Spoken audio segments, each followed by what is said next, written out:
Hello,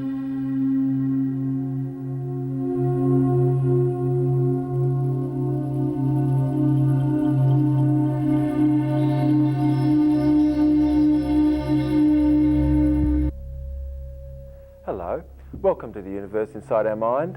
I'm Dr. David Jubb. Today's show is all about this convention that we live in and the sexually rigged nature of this convention.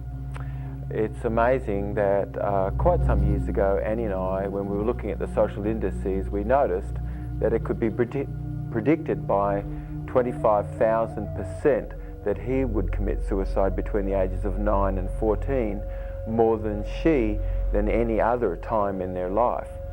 That was the safest time for her in comparison to him. When we looked at this, we ever became aware, oh my God, God certainly did not plan this, and this is something that humans have planned. And when we looked into the statistics, we discovered that males are the suicide sex the world over. And we said, well, we need to write something about this, and we researched more. And we looked at dreams, dream analysis and things, and it showed that the world over, for the most part, females have dreams which are fairly social sort of dreams and things, and males the world over have dreams of their bodies being ravaged. You could say that what is sexual is political, and we're taught to interpret our body sensation in a certain way. We're taught to interpret what we see and what we do more as being not sexual or sexual, and this is something that we're taught. And so you could say that what is sexual has a component to do with what is conditioned, and that this is political. So for instance, of course, if grandfather could receive a card with little girls with wings, with their legs apart, with their vaginas etched, as grandmother can receive a card with little boys with wings, with their legs spread, with their penises etched. I've not seen artwork that's the reverse of this. Everywhere you go in public, you can see anatomically correct but typically sexually mutilated statues of males exposing the meatus of their penis, which is equivalent to the clitoris, her clitoris. I've been on aircraft and look at the in-flight magazine and things and found penises in there. Many times over I can find penises in the paper somewhere. I can find penises in magazines. But I really, I'm talking about on the coffee table and things, and books where his penis is clearly there in the photograph.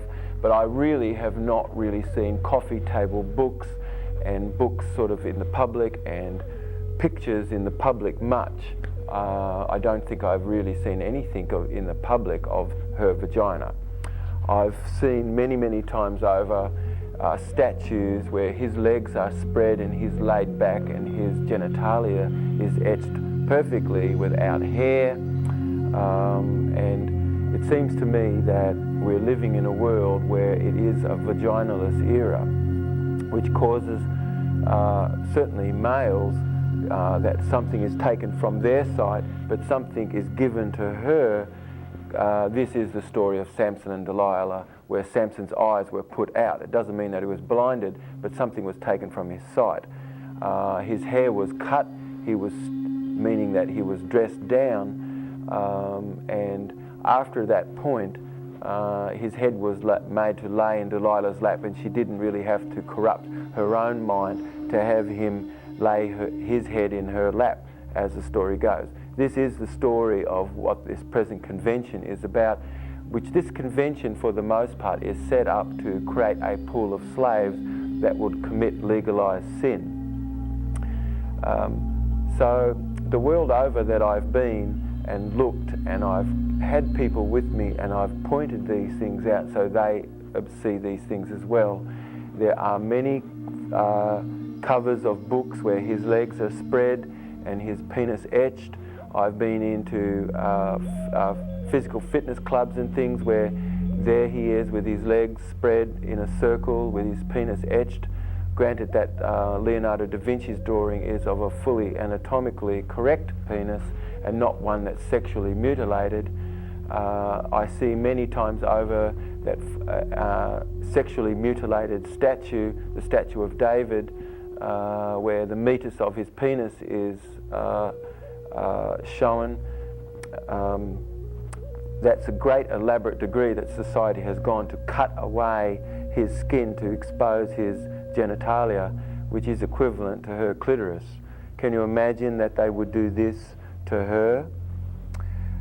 I hope that it's possible for us to talk a little bit about sexually rigged in a way that we really can get into the deeper issue of things and how things arose. But basically, we first of all could start out with the premise that we're equal to each other, although that's not taught. We're all taught that we're different, and then we're all taught to look for what is different. But the fact of the matter is that we are much more like each other, and males were females initially in the gestation period, and their ovaries descended and became testes. The labia closed over and became a scrotum, and the clitoris grew. You really could say that a penis really is an enlarged clitoris, and testicles are ovaries which have descended, and the scrotum is labia which have closed over. Some males still have the ability to be able to draw their testicles back up into their body, and even draw the penis back up into the body as well. So we're much more like each other than we are different. But what really is different is the way that males and females are raised in this convention.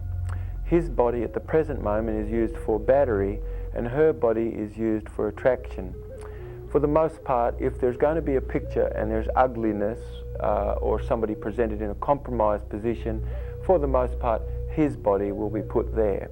If a body will be used for aesthetics and for appeal, then for the most part her body will be used there. Granted, the reverse of this can be so too, although what I'm talking about is true generalizations, and these generalizations create a language in the way that we view each other. So I brought a couple of magazines. Well, I didn't bring these actually, I just looked around in the TV studio here, and these happen to be mostly sort of internet and video making sort of magazines and things. So I just picked up these, but these themes show her body being used for attraction, his body being used for battery, her body used for the smile, his body used for repugnance. So let's straight away look. I mean, everywhere you go, you'll see, if you look into a news magazine stand, you'll see her face plastered over all the magazines. They use her face for aesthetics, and to many men that becomes sickening, and certainly to many women that becomes sickening too, that her face is plastered everywhere, and that her magazines, she is stuck on her own face. So we see that she's dressed up incredibly and he's dressed down. I don't know if we can get a little bit tighter shot on these, can we? So we see that she has a lot of colour in her face and things, and that she's presented in a really sweet way. Typically, you know, he's very plainly presented, as we can see this picture of him. He's very plainly presented. He's typically dressed in a slave servant monkey suit, or he's dressed in a uniform, or he's dressed down. And that's for the most part the way that things are for him in this convention. For the most part, if he would be presented, if they're going to use someone in a compromised position, he's in a tank in this picture here, wrapped in chains underwater, and she's at the desk here. You could not really have her presented this way, because people sort of would feel like, hey, wait a minute, that doesn't look right. Certainly in Jackson Hole, every day of the week for tourists two good-looking men walk toward each other and murder each other for the tourists, you know, in acting. And one day of the week they take a good-looking man and they hang him, and everybody claps. Of course, if you took a good-looking woman and you did that to her, people kind of would be, they would certainly wouldn't clap. They'd think that was a bit weird. If you ever see a topless man or someone sort of made like they look completely naked in advertising and things, that's going to be a male. And so here we have a picture. Here's men. Her body is her choice. These are sold people, sold young boys, soldiers. They are selected to become armed prostitutes, basically. So they're all lined up, ready to receive their shots, which in my mind I feel is a poisonous shot they're being given, basically. Here's a nurse standing by. They are all topless. Isn't it so wonderful that she gets to live in a world where she sees him topless everywhere and she doesn't have to bat an eyelid at that. That is just like an elbow, basically. And that is the same male report for her also as he is in this situation. So political circumstance causes has this convention to arise where his body is used for battery, hers for attraction, and this sets up a theme basically where she's considered sexual and he's considered the predator. She's considered what is consumed and he is the consumer. She has an observer and basically he doesn't have an observer. So she gets to see him topless everywhere, and how beautiful it is that he can be this way and presented this way, and that she can get to see him this way, and how ugly it is that she has to be clothed everywhere, and that his eyes are put out, so he's put little black squares are put here and here and here in his brain of her, which is not done of him. Her body is her choice, as the slogan, but a man's got to do what a man's got to do, and you see those young boys getting prepared. It is interesting that the military work with the people who make games and things, and I notice that all the games for the most part are killing males. Here it has some ugliness, speeds up your assault, speeds up your annihilation, and if you suck, it also speeds up your retreat.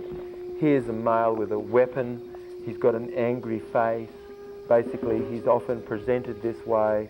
And this, personally, to me, the vast majority of males that I talk to, and females, is disgusting. It's sick. Vast majority of films I've ever seen, which I've only seen a few, but every single one I've seen was sexually rigged, and I just could not stand the half-caste sort of second-hand lines which he has to have spoken, that the scriptwriters wrote for him, and the behaviour he has to enact out, which everybody claps. How big a bastard he was is generally the more people clap for that actor. But this is so sinful in my mind that his body is used for battery, continuously shot, stabbed, flogged, dogged, dragged, cuffed, continuously. And so his life at the present moment, he has to put up with this, and this is absolutely disgusting. Most of the films are absolutely disgusting and just extremely immature. So we're living in a world where most of the media has this sort of pattern. And even the Village Voice, I've seen penises in the Village Voice. They did an article on pornography. Of course, the girls had clothes on, but you could see a little outline of their vagina. But the boys they used were completely naked with their legs spread, and I just have not seen the reverse of this in public. And so the need for all of the things, that's behind the curtain.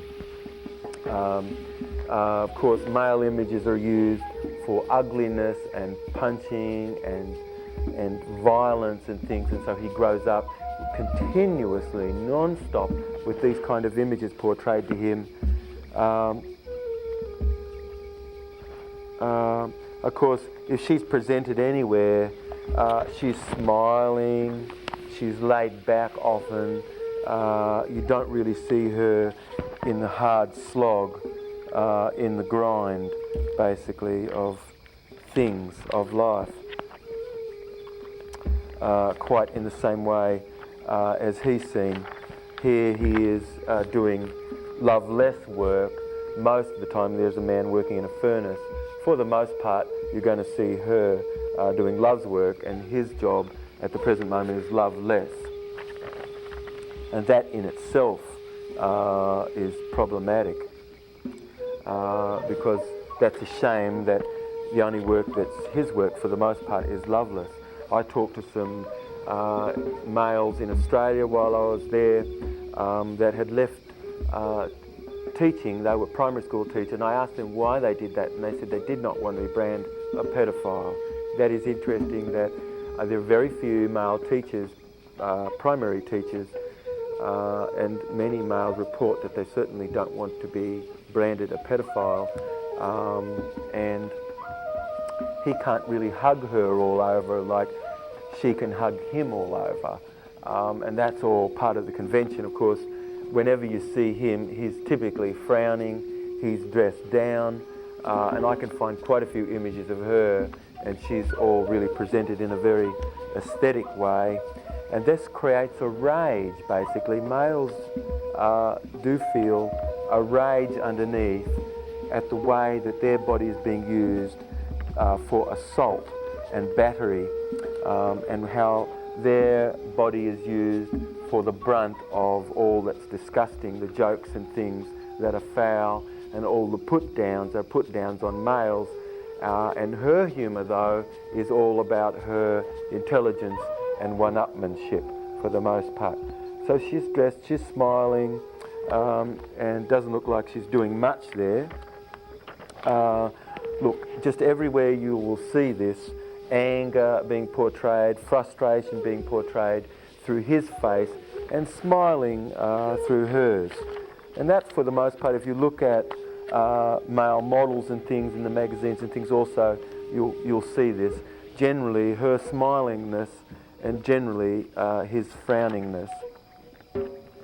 So if you see ugliness or enormous amount of stuff going on and things which is sort of not maybe very aesthetic, you're going to see his face put there. These are just magazines I just picked up just before we did this show. But any magazine, for the most part, you're going to be able to witness this, and some much more than others. Ugliness, you know, something like, oh my God, something's going on there. If a person is put in a compromised position, for the most part, that is going to be a male figure. There is no such thing as him being beauty and her being the beast, and that's the reason why few boys really go to see that film. There are many stories very sexually rigged, like the white buffalo calf story, which the Lakota talk, that is a very sexist story. When he hears the story, he's ever aware of the sexist nature of it. When it's reversed, as I've reversed that, women don't like that story. Here's two boys presented, punching each other. There's a policeman holding them apart. It is interesting that boys' play behaviour the world over is about arresting behaviour. Her behaviour, for the most part, is making simple enclosures, and a lot of sort of love's work is what she plays at, and his work, for the most part, he plays at loveless work. An instrument of unhappiness is put in his hands. The very first thing, this military-industrial complex puts a gun, an instrument of unhappiness, in his hands, and a doll in her hands. That doll is much more a generative form, and her sexuality and her body and her image is more still having its generative form, whereas his genitalia and his image is more likened to beast-likeness, and his genitalia equals more to a gun, and what he's firing as bullets. If anybody's put in a compromised position, like someone's got, their head between another person's legs right there in this advertisement, they could not really put a female there because people would feel that was sexual, but they can put him there and it's not. we're used to him having been put there, and that is the reason why that is the case. Studies show that we use our brain in different ways. Sort of, people are unaware that behaviour causes us to use our brain in a different way. Our producer, of course, here we see ugliness on the very back, fierceness. There's a picture of a person that's really a male in ugliness. For the most part, his body is used for battery. We can see boxing there. We can see a form of football, which is like, in my mind, a kind of form of smash face. The Vestal Virgins are cheering on, and basically it's a legalised form of violence that he's taught. Some 300,000 young boys get major injuries. I mean spinal fractures, spinal compression, shattered knees, dislocated hips, concussion. Thai boxers only live on average to be 37. All ugliness, all dressed down pictures for the most part of people, for the most part males, all dressed up and look at me, wah wah, is her. And so in this we can see beauty presented, and they've not really gone to much degree with the male in this photograph here. So he's presented in a way which really is like, well, yeah, he's the beast. Let's take that for granted that he's the beast. You can imagine, you know, that I was standing up and I was really tall, looking over you, and imagine if I said to be punished was to be called clitoralized, to be separated out, it was to be called girl-cotted, to be that something that wasn't formed properly was for malformed. Something that was not a very, was an unlawful practice would be called a formal practice, not a malpractice.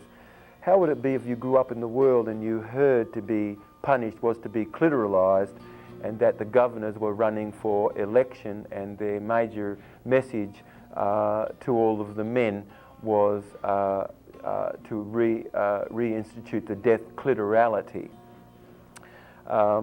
We use his body for battery. Many times over, I have been looked upon like I'm the beast. I have to be ever careful as I'm walking down the street. If she's in front, I'm behind her. I have to give her plenty of room, and I generally have to stop, wait a while, let her go, because otherwise she can feel nervous because I'm behind. Even though I'm innocent, I'm considered as the beast. Many times over, even though I'm innocent, I have been considered the beast. I have been on the highway of life for 3 days in one place, and many times women came and they were on the highway and they got picked up. I have been on the highway of life many times over and have not been picked up. But these are the kinds of things that are not talked about. But then when there is some circumstance that occurs and males act out some rage as a result of the convention that they live, which that is very wrong. There is no real insight into what it is that's really going on that has created this mayhem. And so we have articles often and mostly written by women, which is this article, which is in Newsweek, July 3rd, 2000, says, last word, sexual assault, film at 11. It's really all about how some males in the Puerto Rican parade recently groped and sexually molested some women. I feel absolutely horrific that anybody would do anything other than a mutual, and that she has to live in a world like this. I feel even more disgusted that he has to live in a world where his body is an image is so trodden on, and that may be one of the very reasons why males suffer from heart attacks before the age of 50, because criticism does show certainly that it affects people's hearts. Basically, if he was to read this article, most males that read this article feel like they are wrong. This woman has written this article in a way to take for granted, it's just taken for granted that he is wrong. and that he's a predator.